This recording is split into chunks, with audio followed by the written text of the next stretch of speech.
Hello and welcome to another lesson from Mr. Matthews.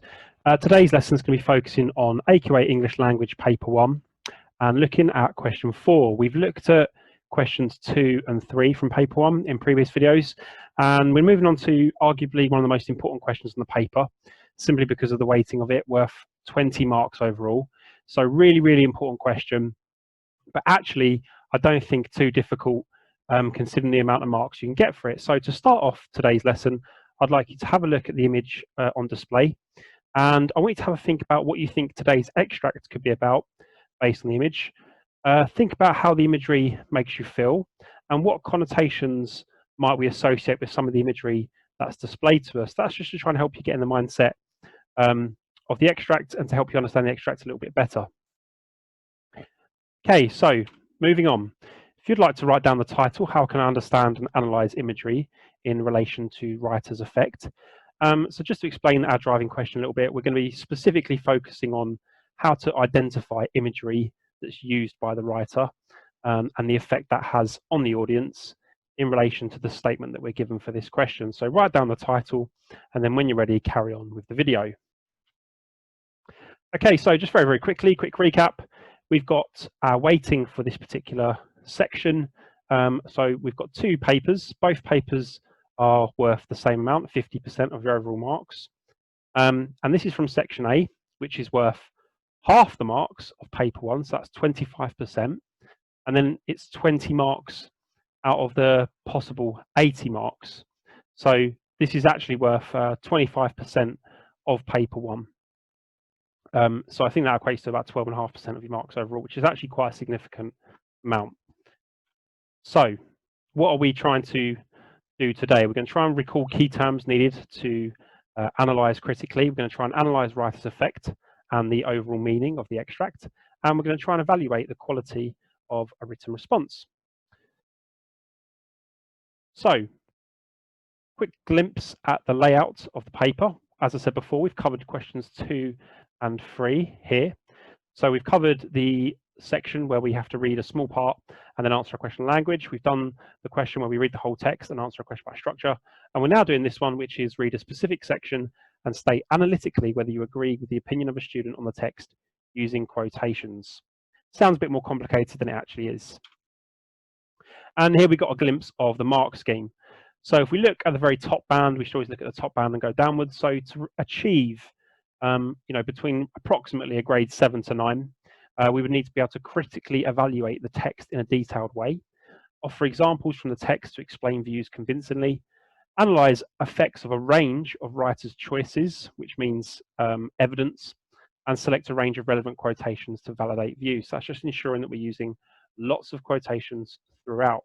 Now, what really puts your answer into this top category is spotting things that most people won't spot.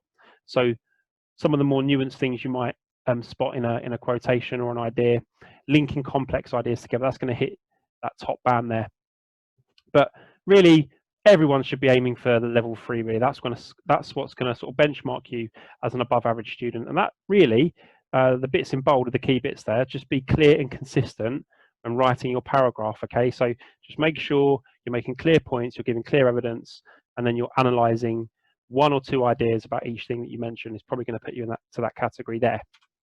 Okay, so without wasting too much time, first task is going to be image association. I think I've done this in a previous video, but it's a really good way to try and get you to think outside the box when you're looking at different images. So trying to help you read between the lines and spot things that the writer is possibly trying to get you to think about without actually saying those things. So we're looking for the implied ideas. We're not looking for the obvious ones, we're looking for the hidden ones.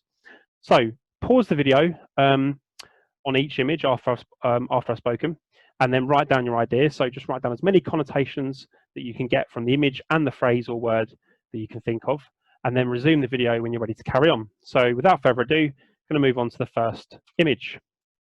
So terrier. What do you associate with the word terrier? What do you associate with the image in front of you? Pause the video now. Next word, rage. What do you associate with the word rage? What other ideas can you come up with based on the word rage? And what does this image make you think of? Pause the video now and write down your ideas. Okay, we've got the next image here. So write down your ideas associated with the word and the phrase and pause the video here. Next word, phrase, and next image.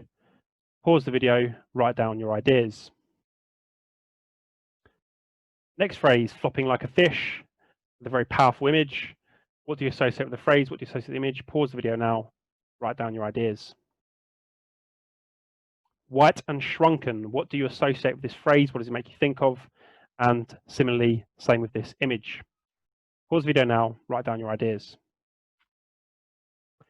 Okay, so obviously we can't do live feedback here, but feel free to share in the comment section below some of your ideas that you came up with for some of the different images. I've labeled them here for ease of use. Obviously, this is a video that is designed to be done actually as a proper lesson. So if you are using this in a lesson, you'll have time to reflect and feedback on it now with some of your classmates or in your group.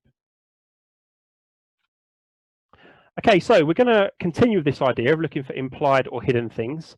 We're also going to be trying to spot perhaps some semantic or lexical fields, which, just as a recap, semantic field is when a group of words link to a key idea or key theme. So look at the Wordle on the next slide. It's a group of words clumped together from the extract. Do you get any sort of links between those words? Anything you can get about the themes or tone from the piece, from this particular Wordle? And are there any images and ideas that might contrast with each other? And why do you think that this could be? So here is the Wordle. Pause the video now. Probably give yourself around no more than 5 minutes to work on that task. Okay, we're going to read this extract now. As we read through the extract, you don't have to do much, but it can be good practice to sort of give yourself a head start to highlight any powerful quotations that you come across or anything that strikes you as being quite effective that the writer might have used. And that could immediately help you before you even move on to the question, get some ideas. So without further ado, I'm going to read through the extract. Just listen very carefully. Lenny was still smiling with delight at the memory of the ranch. Curly stepped over to Lenny like a terrier. What the hell are you laughing at? Lenny looked blankly at him. Huh? Then Curly's rage exploded. Come on, you big bastard, get up on your feet. No big son of a bitch is going to laugh at me. I'll show you who's yeller. Lenny looked helplessly at George, and then he got up and tried to retreat. Curly was balanced and poised. He slashed at Lenny with his left, and then smashed down his nose with the right. Lenny gave a cry of terror. Blood whirled from his nose. George, he cried. Make him let me alone, George. He backed until he was against the wall, and Curly followed, slugging him in the face. Lenny's hands remained at his side. He was too frightened to defend himself. George was on his feet yelling, Get him, Lenny. Don't let him do it. Lenny covered his face with a huge paws and bleated with terror. He cried, Make him stop, George. Then Curly attacked his stomach and cut off his wind. Slim jumped up. Dirty little rat, he cried. I'll get him myself. George put out his hand and grabbed Slim. Wait a minute, he shouted. He cupped his hands around his mouth and yelled, Get him, Lenny. Lenny took his hands away from his face and looked about for George. And Curly slashed at his eyes. The big face was covered with blood. George yelled again, I said, Get him. Curly's fist was swinging when Lenny reached for it. The next minute, Curly was flopping like a fish in a line, and his closed fist was lost in Lenny's big hand. George ran down the room. Let go of him, Lenny, let go. Lenny watched in terror, the flopping little man whom he held. Blood ran down Lenny's face. One of his eyes was cut and closed. George slapped him in the face again and again, and still Lenny held on to the closed fist. Curly was white and shrunken by now, and his struggling had become weak. He stood crying, his fist lost in Lenny's paw. George shouted over and over, Let go his hand, Lenny, let go. Slim, come help me while the guy got any hand left. Suddenly, Lenny let go his hold. He crouched, cowering against the wall. You told me to, George, he said miserably. Okay, so that's an extract taken from the fantastic Of Mice and Men from chapter 3. Absolutely incredible book. Used to be taught on the GCSE syllabus, but isn't any longer because of changes made a few years ago. But definitely worth a read, and that's a really good extract from the book. Loads of ideas that we can pick out in this extract for today's question. So just a little task, and you may need to just go back in the video to look at the extract again. If you happen to have the accompanying PowerPoint, if I happen to teach you, you're in my school, then you can just use the PowerPoint and go back. But if you're just using this from the video, just rewind a little bit and have the extract paused in front of you. So a couple of tasks. What is striking or surprising about the language, and what images stand out the most to you? What effects is the writer trying to achieve with his language? And are there any structural features that he's using that are also engaging us? Perhaps look at the use of sentences and punctuation.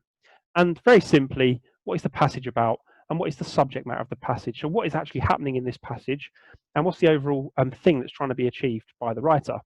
Cover all those questions and you'll basically be well on your way to writing a very good response to this question. So go back to the extract, highlight any quotations that link to those questions, and perhaps add some annotations to them as well, commenting on what the effect is on the reader and why those quotations or devices that you're highlighting, why they are effective for us, the reader. And then last but not least, stretch and challenge question. The question today is going to focus on a statement that looks at whether the violence is brought to life for the reader. So have a little think to yourself whether you agree or disagree. Is the writer successful in really bringing the violence to life for us, and how does he do that? So probably give yourself around 5 minutes to complete that task. Okay, so as I said, we normally do this in a lesson format, but if you're on your own, that's fine. This won't be a group challenge for you. You are more than welcome to attempt both of these, but you might want to choose one for the purpose of time. I do recommend that my lessons don't take you any more than an hour. So group one, if you choose that one, how has or hasn't the writer structured the text to bring violence to life? So you're going to focus on the structure, and how has the writer used structure to bring the violence to life? Does it escalate? Does it rapidly increase into the danger? How does the writer achieve that? Those are some of the ideas you should think about, or vice versa. And group two, how has the writer used language to bring the violence to life? So you could look at words and phrases, language features and techniques, and sentence forms. Now, just a quick note, the idea of this task is you're sort of using skills from both question 2 and question 3, because you are absolutely entitled and encouraged to do that for question 4. You are looking at the whole spectrum of methods and techniques that the writer has used to achieve the effect on the reader. Apologies. Okay, so probably give yourself around 5 minutes again to complete that task, but you can spend a little bit longer if you need to. Right, so we're going to have a little look at our question now. So here's our question. Question 4, A04, evaluate with reference. Focus this part of your answer on the last part of the source from line 21 to the end. A student, having read this section of the text, said, the writer brings the violence to life for the reader. It's as if you are there. To what extent do you agree? In your response, you should write about your own impressions of Lenny's retaliation, evaluate how the writer has created these impressions, and support your opinions with quotations from the text. So just a couple of notes on the question. This is the exact same structure you're going to have for all question 4s that you attempt. You're going to have to agree or disagree with a statement, and you're going to be given 3 very similar bullet points. Follow the bullet points. They are there to guide you. So if it says to you, talk about your impressions of Lenny's retaliation, do so, or whatever that bullet point is perhaps asking you to do. The first bullet point does tend to be quite guided as to what you should aim your answer towards, and it will be slightly different to the statement that's given to you. So what I would recommend you do now is just pick out what you think the keywords are in this question and write them down. And then what you should do is, if you are in a classroom setting, you should work with a partner on this task. But if not and you're on your own, that's fine. Find quotations from the extract, highlight them, and then perhaps give some reasons in the margin on your sheet or on your paper, some notes as to how they either back up or go against your ideas. So, or sorry, should I say whether they agree or disagree with the statement. So pick the quotation, add a little comment whether it agrees or disagrees with the statement, and lastly, how that is achieved. So how is the writer doing that? So you should probably spend, this is the prep. Again, in the exam, you've got to be very quick with this, but this is a practice. So I recommend and encourage you to take your time. Take 10 minutes if you need to really prepare thoroughly for this question. So 10 minutes of highlighting and making some notes as to whether your quotations agree or disagree with the statement and why.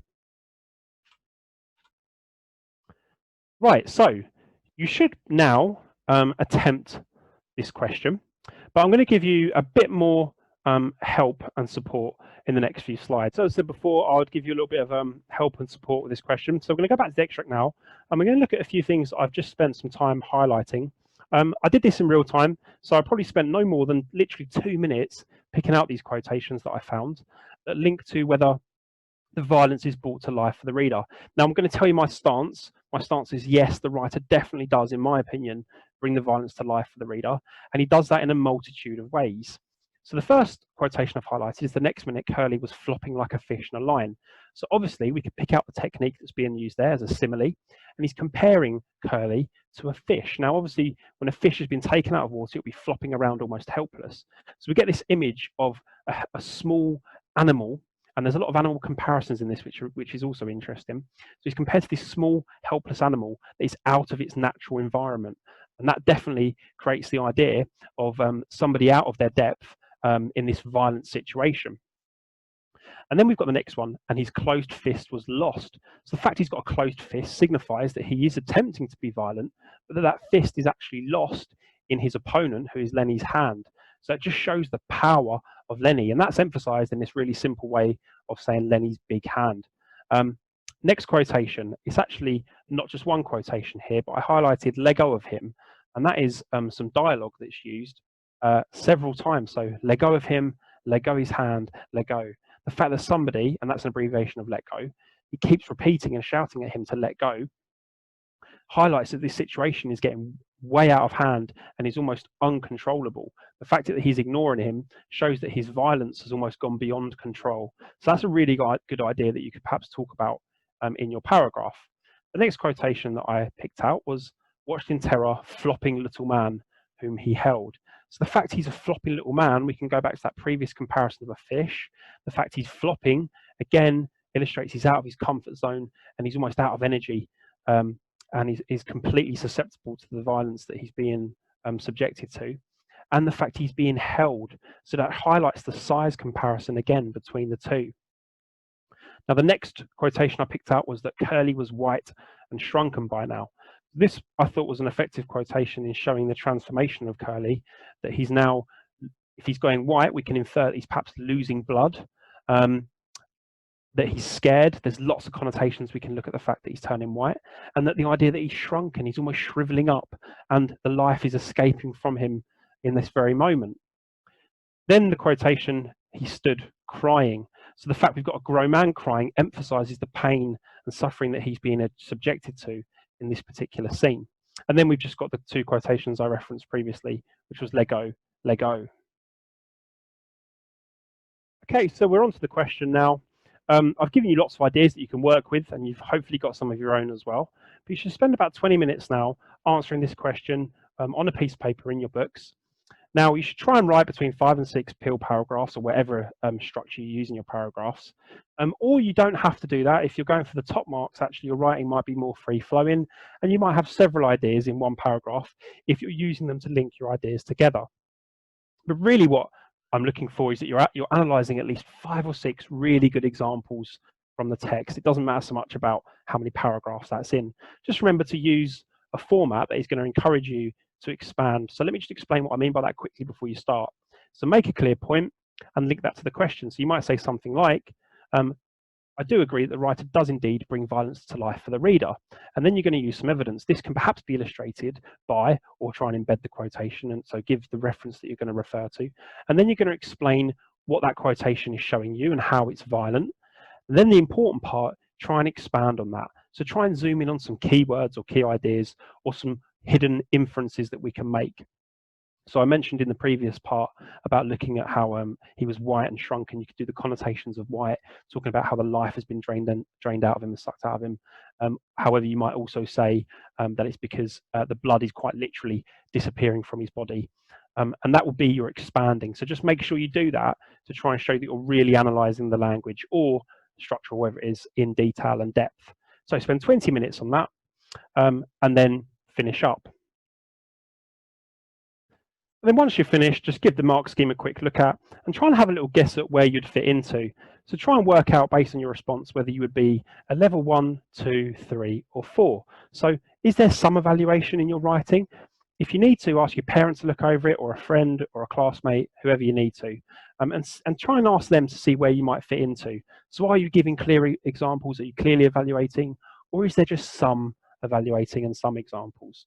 And that'll give you a rough idea of where you're fitting in the mark scheme. And I've put on the left-hand side here some rough grades that you might be heading towards depending on which level you fall into. So if you're level 1, you're probably going to get between a 0 and a 1. Level 2, you're looking at between a grade 2 and 3. Level 3, between 4 and 6. And level 4, between 7 and 9. Now, that is just a rough estimate, but it's pretty accurate and pretty good guide. Okay, that takes us to the end. Feel free to share your answers in the comment section below so I can have a little look over them and perhaps offer some feedback. I hope you found the video useful. It's just a question for practice with a couple of tips and pointers. Some videos in the future, I'll probably be looking at some more refined strategies that you can use for this question, as well as looking at some model examples as well to go through. Drop a like if you found it interesting. Let me know if there's anything that you'd like to see in regards to question 4 on a future video. Thank you for watching.